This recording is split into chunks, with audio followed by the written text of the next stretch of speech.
రక్షించబడిన బిడ్డలం మనం మరి దేవుని బిడ్డలమని చెప్తున్నాం. మనకు రకరకాల పేర్లు ఉన్నాయి. పూర్వ రోజుల్లో క్రైస్తవుల్ని క్రీస్తు కాలంలో కానీ అపోస్తుల కాలంలో క్రైస్తవుల్ని శిష్యులు అనేవాళ్ళు. అప్పుడు ఆ తర్వాత కొంతకాలానికి మార్గము అన్నారు. ఏ మార్గం అందున్న వారికి అనే అపోస్తుల కార్యంలో 2-3 పర్యాయాలు ఆ మాటలు ఉంటాయి. మూడవది ఆ తర్వాత క్రైస్తవులని అపోస్తుల కార్యం 11వ అధ్యాయంలో ఆ పేరు వచ్చింది. క్రైస్తవులు అన్నారు. ఆ తర్వాత క్రైస్తవులు ఏమన్నారంటే పరిశుద్ధులు అన్నారు.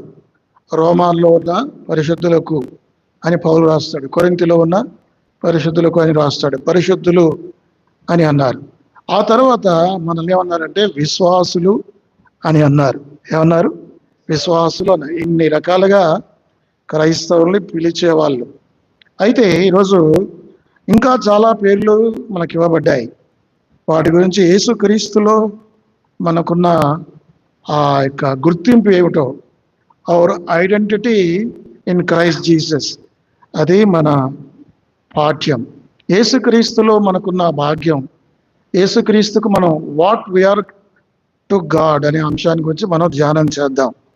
ఒక ఊరిలో, దక్షిణ భారతదేశంలో ఒక చిన్న ఊరుంది.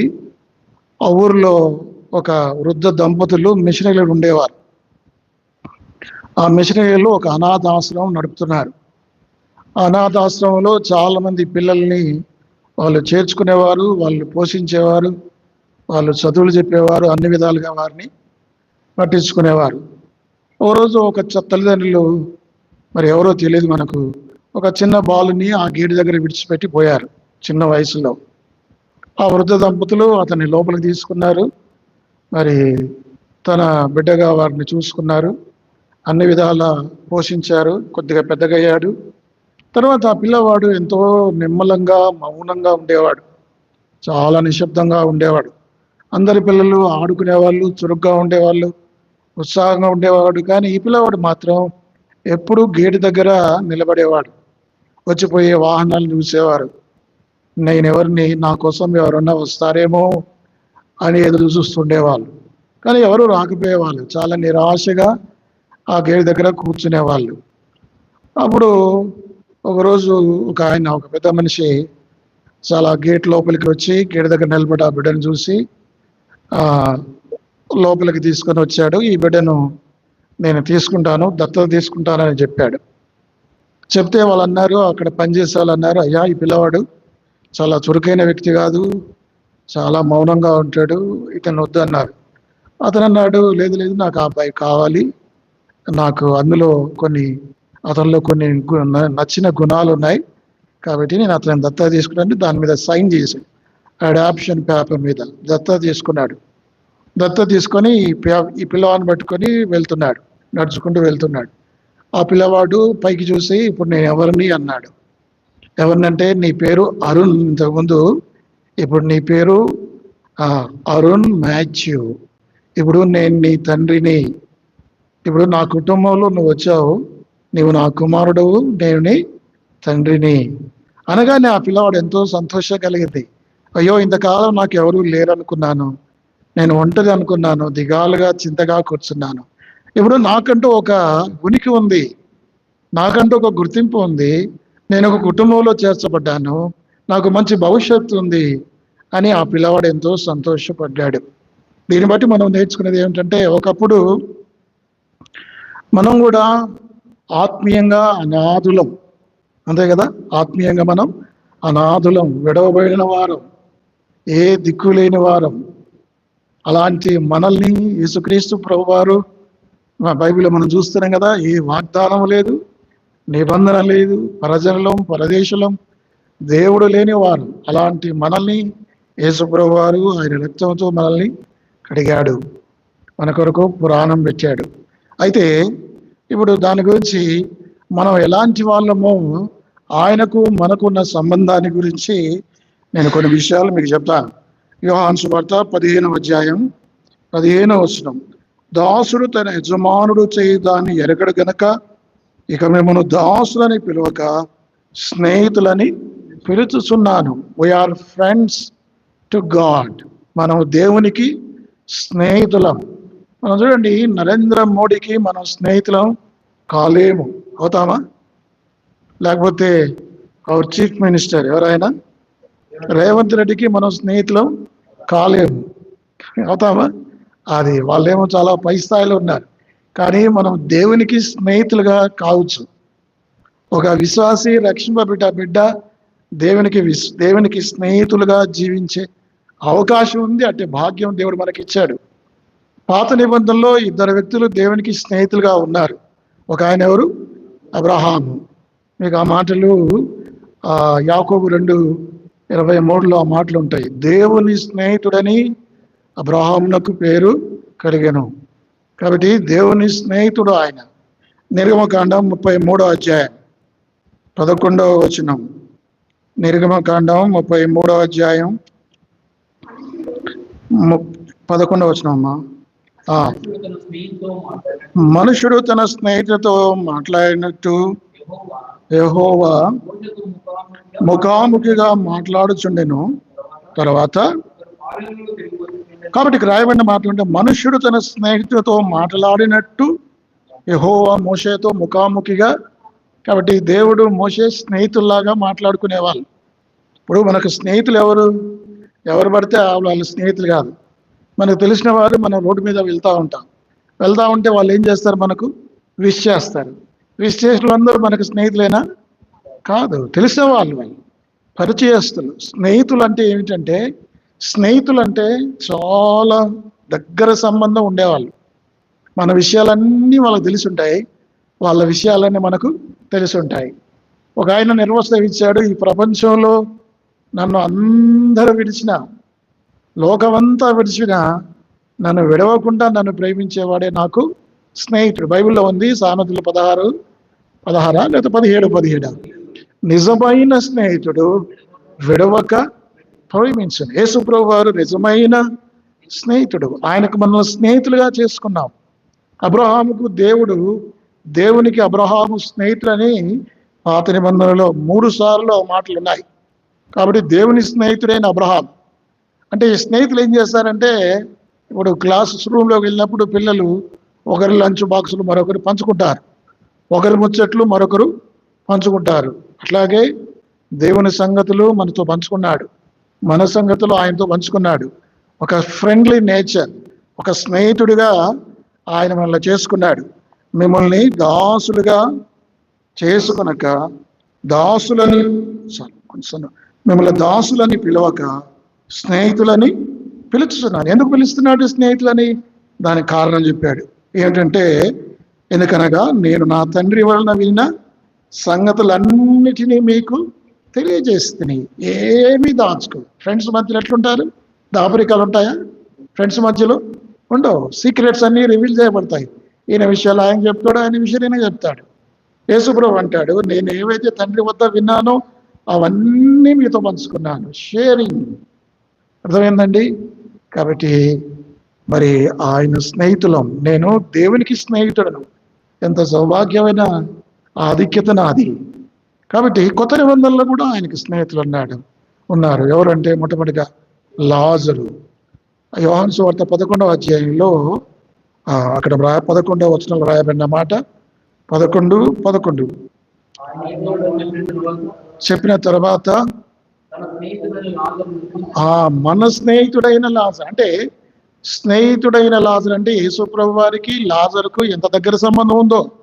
కొంతమంది బైబిల్ తెలవని వాళ్ళు ఏం చెప్తారంటే, యేసు ప్రభు వారు ఆ ఇంట్లోకి రాగానే ఆ ఇంటికి 2 తలుపులు ఉంటాయి, ఇట్లా యేసు ప్రభు ఈ దర్వాజా గుండా వస్తే ఈ దర్వాజా గుండా వెళ్ళిపోయేవాడని చెప్తారు. అట్లా చెప్తారు, కొంతమంది బోధిస్తున్నారు. బైబిల్లో దానికి ఆధారం లేదు. బైబిల్లో లేని వాటి గురించి మనం మాట్లాడుతాం. నేను ఎప్పుడైనా సరే బైబిల్లో ఆధారంగా చేసుకుని మాట్లాడతాను. యేసు ప్రభు ఏమంటున్నాడు? మన స్నేహితుడైన అంటే విశ్వాసులకు స్నేహితుడు, శిష్యులకు స్నేహితుడు, నాకు స్నేహితుడు, మనకు స్నేహితుడు. అంటే ఆయన విశ్వాసే. మరి ఎందుకంటున్నారు అట్లాగూ మనకు తెలియదు. మన స్నేహితుడైన లాజరు నిద్రించెను. నిద్ర అనేది విశ్వాసుల మరణాన్ని సూచిస్తుంది. కాబట్టి కొత్త నిబంధనలో ఆయనకి స్నేహితులు ఉన్నారు. ఎవరు అంటే లాజరు ప్రభువును ఎంత ప్రేమించాడో అక్కడ బైబిల్లో ఉంది. మార్తను మరియను యేసుప్రభు లాజరును ప్రేమించాను. 11:5 మాటలు ఉంటాయి. కాబట్టి ఇద్దరు కూడా చక్కగా స్నేహితుల వలె మాట్లాడుకునేవాళ్ళు. మరి అది సంగతి. తర్వాత యేసుప్రభు వారి శిష్యులు ఆయనకు స్నేహితులయ్యారు. ఎప్పుడయ్యారు? యేసుప్రభు చెప్తున్నాడు. ఏమని చెప్తున్నాడు? నేను మిమ్మల్ని మనుషులని దాసులని పిలవక స్నేహితులని పిలుచున్నాను. కాబట్టి మనం స్నేహితులుగా ఉండగోరాలి, సమీపంగా ఉండాలి.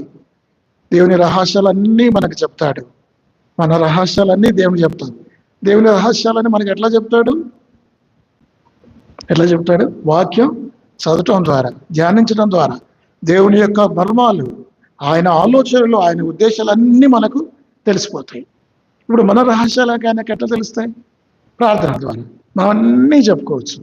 మనుషులకు చెప్పుకోలేని బాధలు, కష్టాలు, అవమానాలు అన్నీ కూడా యేసుప్రభు వారికి ఒంటరిగా కూర్చొని, ప్రభువా, మరి మనం అన్నీ చెప్పుకోవచ్చు. కాబట్టి మనకున్న ఆధిక్యత ఏమిటంటే వీఆర్ ఫ్రెండ్స్ విత్ గాడ్. నిజంగా ఎంత భాగ్యం! మనం ఎవరు అనుకున్నాం? యేసు ప్రభువులో మనకున్న ఐడెంటిటీ ఏంటంటే, నేను యేసు ప్రభు వారికి ఎలాంటి వాడిని? స్నేహితుడు. అబ్రహామే కాదు, మోషేనే కాదు, లాజరు మాత్రమే కాదు, యేసు ప్రభు శిష్యులే కాదు, నేను కూడా ఆయన స్నేహితుడను. అది మొదటి విషయం. రెండవది ఏమిటంటే మనం ఎవరము? What we are to God. Second one is we are disciples. మనము శిష్యులం. చూడండి ఆ మాట, లూకాసు వార్త 9వ అధ్యాయం 23వ వచనం. లూకా 9:23. అందరితో ఇట్లేను, ఎవడైనను నన్ను వెంబడింపగోరినేడలా తన్ను తాను ఉపేక్షించుకొని ప్రతి దినము వెంబడింపవలను. డిసైపుల్ అంటే క్రైస్తవులు అందరూ విశ్వాసులు అందరూ విశ్వాసులందరూ శిష్యులు అవుతారా? కాదు. శిష్యులు అంటే ఎవరంటే, ఎవరు శిష్యులు? బైబిల్లో 3 సార్లు యేసుప్రభు వారు ఈ మాట చెప్పారు. ఎవరు ఆయనకి శిష్యులు? ఎవరు పడితే వాళ్ళు శిష్యులు కాదు. మారు మనసు పొందినంత మాత్రాన, రక్షణ పొందినంత మాత్రాన శిష్యులు గారు. ఇక్కడ రాయబడిన మాట ఏమిటంటే, నన్ను వెంబడింపగోరిన ఎడల తను తాను ఉపేక్షించుకొని ప్రతి దినము తన సిలువను ఎత్తుకొని నన్ను ఆయన ఫాలో అవ్వాలి. ఆయన ఫాలో అవటం కష్టమైనా మనకు ఫాలో అవుతూనే ఉండాలి కదా. 3 సార్లు యేసుప్రభు వారు యోహాను సువార్తలో ఆ మాటలు చెప్పాడు. యోహాను సువార్త 8వ అధ్యాయం 31 అక్కడ చెప్పాడు.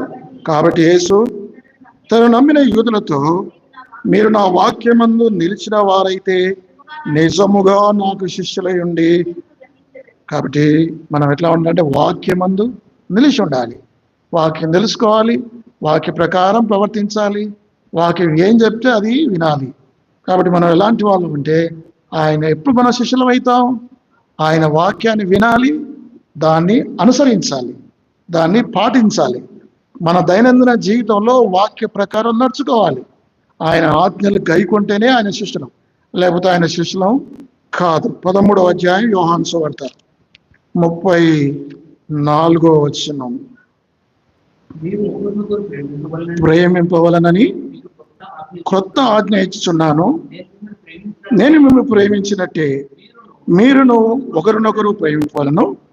మీరు ఒకరినొకరు ఎల్లప్పుడు ప్రేమ గలవారైన ఎడల దేని బట్టి. కాబట్టి రెండవదిగా ఆయన శిష్యులుగా మనం ఎలా అవుతామంటే, ప్రేమ కలిగి నడుచుకోవాలి. ఒకరినొకరు ద్వేషించుకోవటం కాదు, ఒకరి మీద ఒకరు అసూయపడటం కాదు. అప్పుడు మనం ఆయన శిష్యులం కానే కాదు. అంటే మనం ఆయన ఏం చేయాలి? మనం కూడా మన తోటి వారిని ప్రేమించాలి. నేను మిమ్మల్ని ప్రేమించాలి, మీరు నన్ను ప్రేమించాలి. కాబట్టి రెండవది ఏమిటంటే, మొట్టమొదటిగా ఏం చదివాము మనం? వాక్యమందు నిలిచి ఉండాలి, వాక్య ప్రకారం జీవించాలి. రెండవది ఏంటంటే ప్రేమ కలిగి జీవించాలి, ఒకరినొకరు ప్రేమించుకోవాలి కదా. ప్రేమ అనేది చాలా గొప్పది. ఈ ప్రేమ శాశ్వతమైనతో ప్రేమించువాడు మహాప్రేమ. దాన్ని ఏమంటారు ఇంకా? ఎక్కువైన ప్రేమ, మహాప్రేమ, శాశ్వత ప్రేమ, ఎడబాయిని ప్రేమ. ఎంత గొప్ప సంగతి. యోహాను 13వ అధ్యాయం 15వ అధ్యాయం మరొక వచనం చూద్దాం అమ్మా. యోహాను 15వ అధ్యాయం 8 మీరు బహుగా ఫలించడం వలన నా తండ్రి మహిమపరచబడను, ఇందువలన మీరు నా శిష్యులు అవుతారు. కాబట్టి మూడవది ఏంటంటే మనం ఫలించడం వల్ల ఆయనకు శిష్యులు అవుతాం. మొట్టమొదటి ఎట్లా శిష్యులం అవుతాం? వాక్యమందు నిలిచిన వారైతే శిష్యులం, మొదటిది. రెండవది మన ప్రేమ కలిగిన వారమైతే, ప్రేమ లేని వారమైతే వ్యర్థులం. నేను ప్రేమ లేని వాడినైతే వ్యర్థుడను. మనం ప్రేమ కలిగి ఉండాలి. ఒకరినొకరు సహించుకోవద్దు, ఒకరినొకరు ద్వేషించుకోవద్దు, ఒకరినొకరు ఈసరించుకోవద్దు, ఒకరినొకరు ఘనహీనపరుచుకోవద్దు. కాబట్టి ఒకరినొకరు ప్రేమించుకోవాలి. ప్రేమ అనేది ఉత్తమమైనది, ఉన్నతమైనది. ఆజ్ఞలన్నింటిలో ప్రధానమైన ఆజ్ఞ ఏమిటి? 2 ప్రాముఖ్యమైన ఆజ్ఞలు. నీ పూర్ణ హృదయంతో, నీ పూర్ణ సత్యముతో నీ దేవుణ్ణి ప్రేమించ. రెండవది నిన్ను వలె నీ పొరుగు వారిని. 2 కూడా ప్రేమకు సంబంధించినవి. కాబట్టి ప్రేమించిన వారమైతే, ప్రేమ గల వారమైతే ఆయన శిష్యులం. మూడవది మనం ఫలించే వారంగా ఉండాలి. మీరు బహుగా ఎట్లా ఫలించాలి? Fruit, more fruit and much fruit. ఫలించాలి, ఎక్కువగా ఫలించాలి.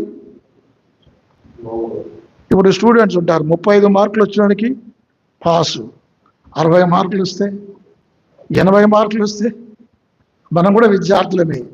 ఫలించుడు అంటే అత్యవసర మార్కులు, అంతే కదా. ఎక్కువగా ఫలించుడు అంటే 50-60%. బహుగా ఫలించుడు అంటే 80-90%. 30 అంతలు, 60 అంతలు, నెక్స్ట్ స్టెప్ 100 అంతలు. కాబట్టి యేసుక్రీస్తు ద్వారా ఆయన మనం ఫలించాలి.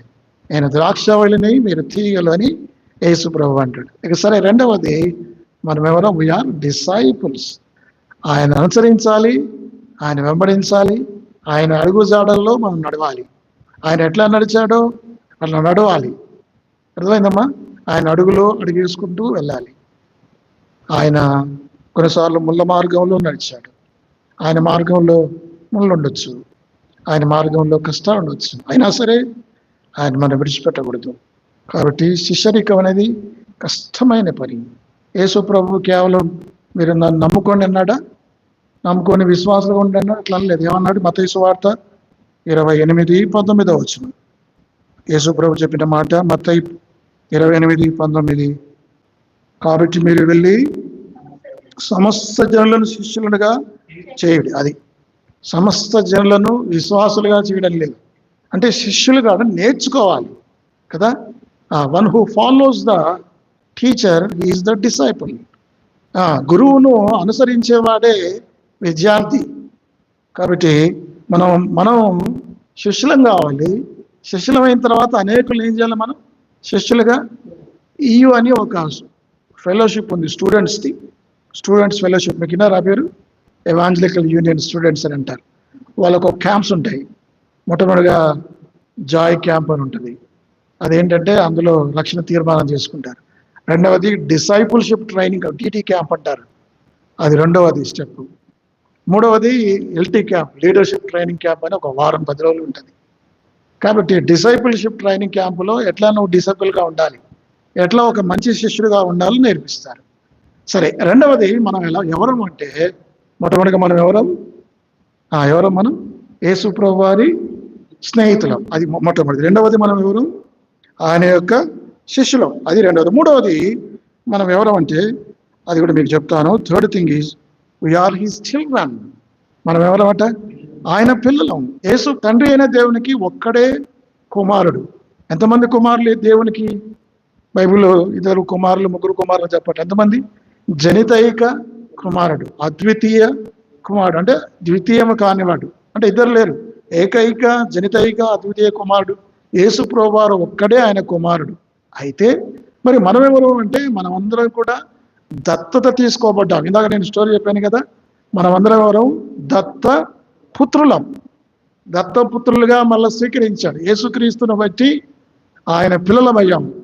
తను ఎందరు అంగీకరించారో, అనగా తన నామమునందు విశ్వాసం ఉంచు వారందరికీ దేవుని పిల్లలకు ఆయన అధికారము అనుగ్రహించు. ఎవరు మనం అంటే, మొదటి యోహాను 3వ అధ్యాయం 1వ వచనం. యోహాను 3వ అధ్యాయం. మనం ఎలాంటి వాళ్ళము? మనము దేవుని పిల్లలమని పిలువబడినట్లు తండ్రి మనకెట్టి ప్రేమను అనుగ్రహించునో చూడి మనం దేవుని పిల్లలమే. ఏదో చేత లోకం మనల్ని ఎరగదు. కాబట్టి ఇక్కడ రాబడిన మాట పిల్లలము. మనం ఎలాంటి వాళ్ళం అంటే పిల్లలము అనే సంగతి మనం జ్ఞాపకం చేసుకోవాలి. మనం ఎవరు? మొట్టమొదటిగా పిల్లలం. మనం పిల్లలం. ఎవరు? ఇంతకుముందు మనం పిల్లలం కాదు కదా. మన పిల్లవాళ్ళు 10 మంది మనం ఇక్కడ కూర్చున్నాం అనుకో. ఇప్పుడు యోహాన్ అని ఉన్నాడు, వాళ్ళ మనవాడు ఇంతమంది ఇక్కడ ఉన్నాం. రాగానే ఎవరి దగ్గరికి పోతాడు? ఆయన దగ్గరికి పోతాడు. ఎందుకంటే ఆయన మనవాడు, ఆయన పిల్లలు. ఎవరి పిల్లలు? వాళ్ళ దగ్గరికి. కాబట్టి మన పిల్లలు అంటే ఎంత ధైర్యం. ఇప్పుడు కేటీఆర్ ఉన్నాడు, కేటీఆర్కి ఏమీ అపాయింట్మెంట్ అక్కర్లేదు. అవసరమా? తన తండ్రి దగ్గర పోవాలంటే నేరుగా వెళ్తాడు. ఇప్పుడు నేను పోవాలంటే ఎంతమంది, ప్రతి ఒక్కడు ఆపుతూనే ఉంటాడు. ఏది పాస్ చూపి అంటాడు. లేదు లేదు ఇప్పుడు ఆయన బిజీగా ఉన్నా అంటాడు. అదే సొంత కుమారుడు అయితే నేరుగా వెళ్తాడు. మనం ఆయన పిల్లలం. అట్టి ఆధిక్యత మనకి ఇచ్చాడు, అటువంటి అధికారం మనకి ఇచ్చాడు. నేను దేవుని బిడ్డను, దేవుని కుమారుణ్ణి. అంటే దేవుని కుమారుడు అంటే దాని అర్థమైంది మీకు తెలుసా? అంటే దేవుడు ఎక్కడుంటాడు? ఆయన కుమారుడు. దేవుడు ఎక్కడుంటాడు? పరలోకంలో ఉంటాడు. ఇప్పుడు మనం ఎక్కడ ఉండబోతున్నాం? పరలోకంలో ఉంటాం కదా. ఎంత ఆధిక్యత, ఎంత సౌభాగ్యం. రోమా 8వ అధ్యాయం 16-17 వచనాలు. రోమా 8. మనము దేవుని పిల్లలమని ఆత్మ తానే మన ఆత్మతో కూడా సాక్ష్యం ఇస్తున్నాడు. మనం పిల్లలమైతే వారసులం, అనగా దేవుని వారసులు. చూసారా? మనం పిల్లలమైతే మనం పిల్లలం. We are his children. నువ్వు దేవుని బిడ్డవు కదా. ఎంత ఆధిక్యత. నేను దేవుని బిడ్డను, ఎంత సంతోషం. ఒక ప్రధానమంత్రి బిడ్డ ఎంత ఆనందంగా ఉంటాడు, ఒక కలెక్టర్ బిడ్డ ఎంత ఆనందంగా ఉంటాడు. ఇప్పుడు ఒక తండ్రి ధనవంతుడు అనుకోండి. తండ్రి ధనవంతుడైతే పిల్లవాడు ఎట్లా? పేదవాడా? తండ్రి ఆస్తి అంతా ఎవరికి ఉంటుంది? 1000 కొండల మీద పశువులన్నీ నావే కదా అన్నప్పుడు ఆయనకున్నదంతా ఎవరిది? మనదే. మనం ఎందుకు పేదవాళ్ళం? ఆయన మహిమైశ్వర్యంలో ఉండి మీ ప్రతి అవసరం తీర్చున్నాం. ఎట్లా పేదవాళ్ళం అవుతామా? మనకు తండ్రి లేడా? మనమేమన్నా అనాథలమా? యేసుప్రభువు అంటాడు, నేను మిమ్మల్ని అనాథలుగా విడవను. అనాథలం కాదు మనం దేవుని పిల్లలం. మన తండ్రి ఆయన పిల్లలం మనం. ఎటువంటి ఆధిక్యత మనకిచ్చాడు. ఎప్పుడైనా మీకు 3 చెప్పాను. ఒకటి చెప్పండి. ఒకటి ఏమిటి? మనం శిష్యులం, స్నేహితులం. రెండవది ఏమిటంటే శిష్యులు. మూడవది పిల్లలం. మనం అందరం కూడా పిల్లల లాంటి వారు అనే సంగతి మనం జ్ఞాపకం చేసుకోవాలి. ఆ తర్వాత 4వది మరొకటి చూడాలి. 4వది ఏమిటంటే యోహాను సువార్త 13వ అధ్యాయం 14వ వచనం. మీకు దొరికిందమ్మా? యోహాను సువార్త 13వ అధ్యాయం 14వ వచనం.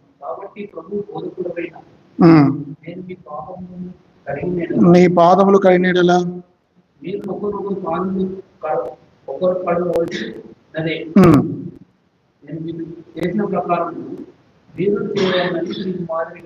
కాబట్టి 4వది కదా ఇది.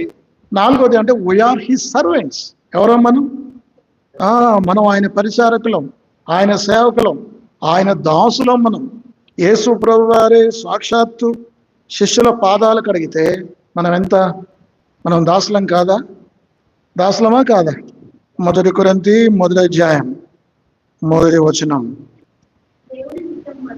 దేవుని 1 కొరింథీ 1:1 దొరికిందా? దేవుని చిత్తం వలన ఉండటకు పౌలును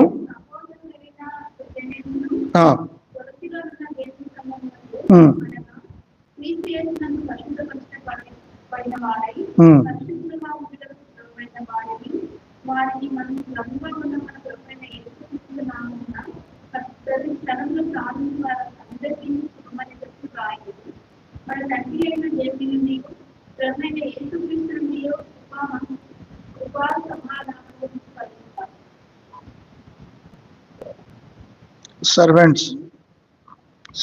తర్వాత మనం దాసులు కదా. దాసులం అంటే అర్థం ఏంటిది? యేసుప్రభు అన్నాడు, నేను పరిచారము చేయించుకున్నటకు రాలేదు కానీ పరిచారము చేయుటకును అనేకులకు ప్రతిగా విమోచన క్రయధనముగా తన ప్రాణమునిచ్చుటకు వచ్చి తిని. కాబట్టి యేసు ప్రభువారు ఆయన దాసుడిగా వచ్చాడు కదా. ఆయన మరి క్రీస్తు యేసున కలిగిన ఈ మనస్సును మీరును కలిగి ఉండి, ఆయన దేవుని స్వరూపం కలిగిన వాడయుండి మనుష్య పోలికగా పుట్టి దాసుని స్వరూపం ధరించుకొని తను తానే రిక్తునిగా చేసుకొను, మరియు ఆకారమందు మనిషిగా కనబడి మరణం పొందినంతగా, శిలువ మరణం పొందినంతగా విధేయత చూపిన వాడై తను తాను తగ్గించుకోవడం. దాసులు ఏం చేస్తారు? యజమానులను గౌరవిస్తారు, గణపరుస్తారు, మొక్కుతారు. కాబట్టి మనం ఎలాగ ఉంటే మనం ఇందాక పరిచారకులైన మాట రాలేదమ్మా, దొరకలేదా? పరిచారకులు, సేవకులు అనే మాట, ఆ మాట దొరకలేదా మీకు? 1 కొరింథీ 1వ అధ్యాయం 1వ వచనం దొరకలేదా మీకు? లేదా రోమా 1వ అధ్యాయం 1వ వచనం అక్కడందా పోని పరిచారకులు అనే మాట.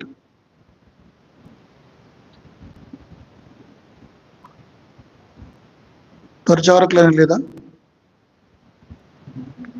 అక్కడ కూడా లేదు. అక్కడ ఏముంటుందంటే మరి పరిచారకులు అనే మాట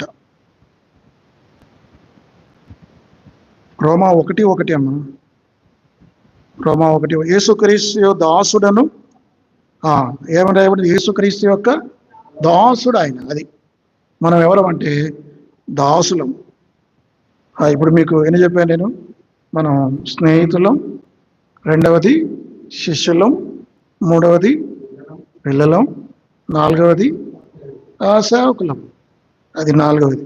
ఇక ఐదవది ఇంకేమిటంటే రాయబారులం. 2 కొరింథీ 5వ అధ్యాయం 20వ వచనం. 2 కొరింథీ 5:20 అంటే యేసు ప్రభువులో మనకు ఇచ్చిన ఐడెంటిటీ గురించి. 2 కొరింథీ మనం ఎలాంటి వాళ్ళం కావున దేవుడు మా ద్వారా వేడుకున్నట్టు మేము క్రీస్తుకు రాయబారులమై దేవునితో సమాధానపరుడని క్రీస్తు పక్షముగా మిమ్మను రాయబారులు అంటే అంబాసిడర్స్ అంటారు. అంటే ఈ దేశంలో, వేరే దేశంలో, అమెరికాలో మన రాయబారులు ఉంటారు. వేరే వేరే దేశాల్లో ఆ రాయబారులు ఏం చేస్తారంటే ఈ దేశంలో ఉన్న సంగతులన్నీ వాళ్ళు తెలియపరుస్తారు. కాబట్టి రాయబారులు అంటే తెలియపరిచే వాళ్ళు, అంటే మన దేశాన్ని గురించి, మన ఉనికిని గురించి మనం ప్రకటించేవాళ్ళు, మన క్రీస్తుని గురించి ఇతరులకు చెప్పేవాళ్ళు రాయబారులు. అర్థమైందా? అంబాసిడర్స్ అని మనం ఎలాంటి వాళ్ళం అంటే ఈ చూడు ఇక్కడ రాయబడిన మాట, ఈ రాయబారులు ఏం చేస్తారు? దేవునితో సమాధానపడని వాళ్ళు వేడుకుంటారు. క్రీస్తు పక్షంగా వాళ్ళు ఏం చేశారు? బతిమాలుకొనుచున్నారు. రాయబారులు మనం. ఎలాంటి వాళ్ళం మనం? రాయబారులు. బైబిల్లో ఉంది, మత్తయి సువార్త 5వ అధ్యాయంలో రాయబడిన మాటలు, మీరు లోకమునకు వెలుగై ఉన్నారు. మన లోకమునకు మనుషులు దీపం వెలిగించి మంచం కింద కొంచెం కింద పెట్టరు, కానీ అందరికి వెలుగు కల్పించినట్లు అంటే అలాగూ రాయబారులంగా మనం యేసుక్రీస్తు రాయబారులం. మన ఇతరులకు సువార్త ప్రకటించాలి, యేసుక్రీస్తు గురించి మనం తెలియపరచాలి. రాయబారులంగా మరి సమాధానం ఎలా వస్తుంది, సంతోషం ఎలాగొస్తుంది మనం చెప్పాలి. కాబట్టి రాయబారులంగా మొట్టమొదటిగా మనం ఎలాంటి వాళ్ళం? స్నేహితులం, రెండవది శిష్యులం, మూడవది పిల్లలం, మనం వేఆర్ చిల్డ్రన్, మూడవది, నాలుగవది దాసులం, నాలుగవది, ఐదవది రాయబారులం, అనే సంగతి మనం రాయబారులుగా ఉండాలి. యేసుప్రభు వారట ఆయన మళ్ళీ బతిమాలు కొనుచున్నాడు, సమాధానపడని యేసుక్రీస్తు వారు అపోస్తలుల ద్వారా వాళ్ళని రాయబారులుగా పంపించి వేడుకుంటున్నాడు. ఇప్పుడు ఆయన వేడుకున్నప్పుడు మనం ఇల్లు కనుకో, రేపు ఏమైతే తెలుసా నీకు? రేపు నరకంలో మనం అంటే మనం రక్షణ పొందిన వారు ఇప్పుడు వాళ్ళు వేడుకుంటారు. వాళ్ళు ఎంత వేడుకున్నా దేవుడు వింటాడా? కాబట్టి ఆయన ఇప్పుడు వేడుకొనుచున్నాడు, 2 చేతులు చాపి దినమెల్లా మీకోసం చేతులు చాచాడు. అంటే ఆయన ఏం చేస్తున్నాడు?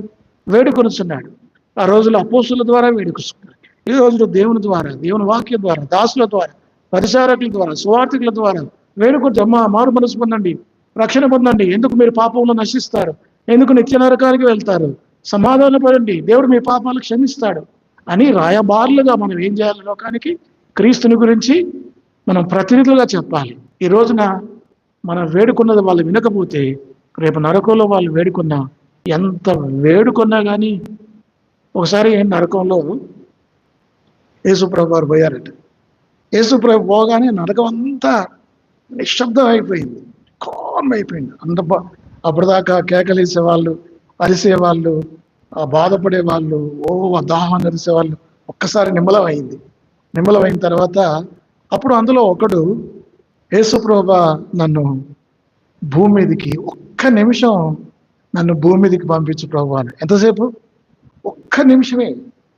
అప్పుడు ప్రభు అన్నాడట వాడితో, ఎందుకు నువ్వు ఒక్క నిమిషం వెళ్ళి నువ్వేం చేస్తావు భూమి మీదకి అంటే, నేను ఒక్క నిమిషం నువ్వు నాకు అవకాశం ఇస్తే భూమి మీదకి వెళ్ళి నేను నిన్ను వేడుకుంటాను. యేసు ప్రభువా, నా పాపాలు క్షమించు, నీ రక్తంతో నన్ను కడుగు అని నేను నిన్ను వేడుకుంటా ప్రభువా, నా పాపాలు క్షమించబడతాయి ప్రభు అంటే, యేసు ప్రభు అన్నాడు, నీకు అవకాశము లేదు అనగానే వెంటనే అగ్నికి వెళ్ళొచ్చి వాడిని తీసుకొని వెళ్ళిపోయాయి. అర్థమైందా? కాబట్టి సువార్త ప్రకటించే బాధ్యత రాయబారుల మీద, మన మీద ఉంది. ఆ రాయబారులైన అపోస్తలులు ఏం చెప్తున్నారు? దేవునితో సమాధానపడుడి. అమ్మ, ఎంత అద్భుతమైన మాట! చదవండి ఆ మాట, 2 కొరింథీ 5:20 మరొకసారి విందాం. కావున దేవుడు మా ద్వారా వేడుకొనినట్టు మేము క్రీస్తుకు రాయబారులమై దేవునితో సమాధానపడుడని క్రీస్తు పక్షముగా. ఎంత మంచి మాటలు! మనం ఎవరం? వీఆర్ ద అంబాసిడర్స్, రాయబారులు. ఒకటి స్నేహితులం. ఎందుకు ఇక్కడ రిపోర్ట్ చేస్తున్నా అంటే మీకు గుర్తుండాలి. అర్థమైందా? నేను ఎప్పుడో 30 ఏళ్ళ కింద 40 ఏళ్ళ కింద విన్న ప్రసంగాలు నాకు గుర్తున్నాయి. కాబట్టి నేను ఇప్పటికి మేము ఆగస్టు 2వ తారీఖు వచ్చాను. నేను ఇక్కడికి ఆగస్టు 1 నాడు వచ్చాను. 2వ తారీఖు నుంచి మొదలు పెట్టాను. ఇప్పటికీ 177వ ప్రసంగం ఇది. ఈ 10 నెలల్లో మీ మధ్యలో వచ్చిన ప్రసంగాలు ఎవ్రీ మెసేజ్ ఇస్ రికార్డెడ్ నా దగ్గర ఉంది. ఇది 177. అందులో అజీజ్ నగర్లు వచ్చినాయి, దాదాపు 120 ఉంటాయి. ఇంకా జయవెల్లాల్, లంగరోజులు అక్కడెక్కడ వచ్చినాయి, అవి ఒక 50 వరకు ఉంటాయి. కాబట్టి ప్రసంగాలు గుర్తుపెట్టుకోవాలి. మొట్టమొదటిగా మనం స్నేహితులం, రెండవది శిష్యులము, మూడవది పిల్లలము, నాలుగవది దాసులము, ఐదవది రాయబారులం, ఆరవది మనం ఎవరంటే ఆయన శరీరం. We are the body of Christ. చూడండి ఆ మాటలు 1 కొరింథీ 12వ అధ్యాయం 27వ వచనం. 1 కొరింథీ 12:27. అటువలే నుండి ఉన్నారు కొందరు అపోస్తలుగాను. కాబట్టి మనం అవయవులం కదా. మనం అందరం ఇప్పుడు ఉన్నాను, ఇక్కడి నుంచి ఇక్కడ వరకు నా వైపు చూడండి, ఇక్కడ నుంచి ఇక్కడ వరకు దీన్ని ఏమంటారు? బాడీ అంటారు. దీన్ని ఏమంటారు? హెడ్ అంటారు. హెడ్, శిరస్సు. అంటే సంఘానికి శిరస్సు ఎవరు? యేసుక్రీస్తు. సంఘం అనే శరీరానికి అందులో ఉన్న అవయవులు మనం అందరం కలిస్తేనే ఒక శరీరం, బాడీ. కన్ను, ముక్కు, నోరు, ఇవి శరీరంలో ఎక్కడ దెబ్బ తగిలినా అన్నీ బాధపడతాయా? ఒకవేళ నోరే కనుక అలిగిందనుకో, ఏంటి అలిగితే ఇంకా కాళ్ళు ఏమైనా పనిచేస్తాయా? పనిచేయదు. కాళ్ళు కనుక ఏంది పుట్ట నేనే మోయాలి, ఈ భారం అంతా నేనే మోయాలని కాళ్ళు అనుకునే అనుకో, మన పరిస్థితి ఏంది? కాబట్టి అన్ని దేవుడు వచ్చిన పనులు చేయాలి. అంటే దేవుడు ఒక్కొక్కరికి ఒక్కొక్క తలాంతు ఇస్తాడు. నేనే ఎక్కువ పని చేయాలనా? ఇక్కడ చాలా వివరంగా ఆయన రాశాడు. ఏమని రాశాడు? ఇంకా అన్నీ చదివితే నేను చదువుతాను. 14వ వచనం. శరీరం ఒక్కటే అవయవముగా ఉండక అనేకమైన అవయవములుగా ఉన్నది. నేను చెయ్యి కాను కనుక శరీరంలో దానిని కానని పాదము చెప్పినంత మాత్రాన శరీరంలోనిది కాక పోలేదు. మరియు నేను కన్ను కాను కనుక శరీరంలో దాన్ని కానని చెప్పినంత మాత్రాన శరీరంలోది కాక పోలేదు. చూసారా ఎంత మంచి మాటలు! ఇంకా ఇవన్నీ చదువుకుంటూ పోతే 24 చదువుతాను.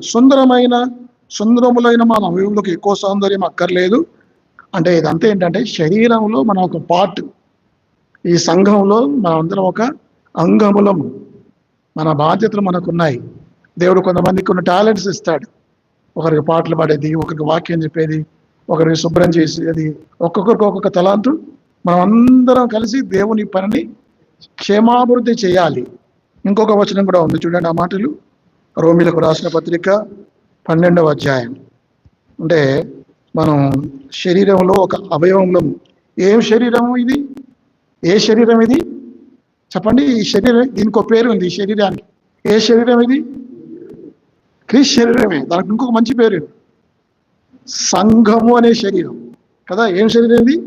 సంఘము అనే శరీరంలో మనం ఎవరు? రోమీలకు రాసిన పత్రిక 12వ అధ్యాయం 4వ వచనమా? 12:4.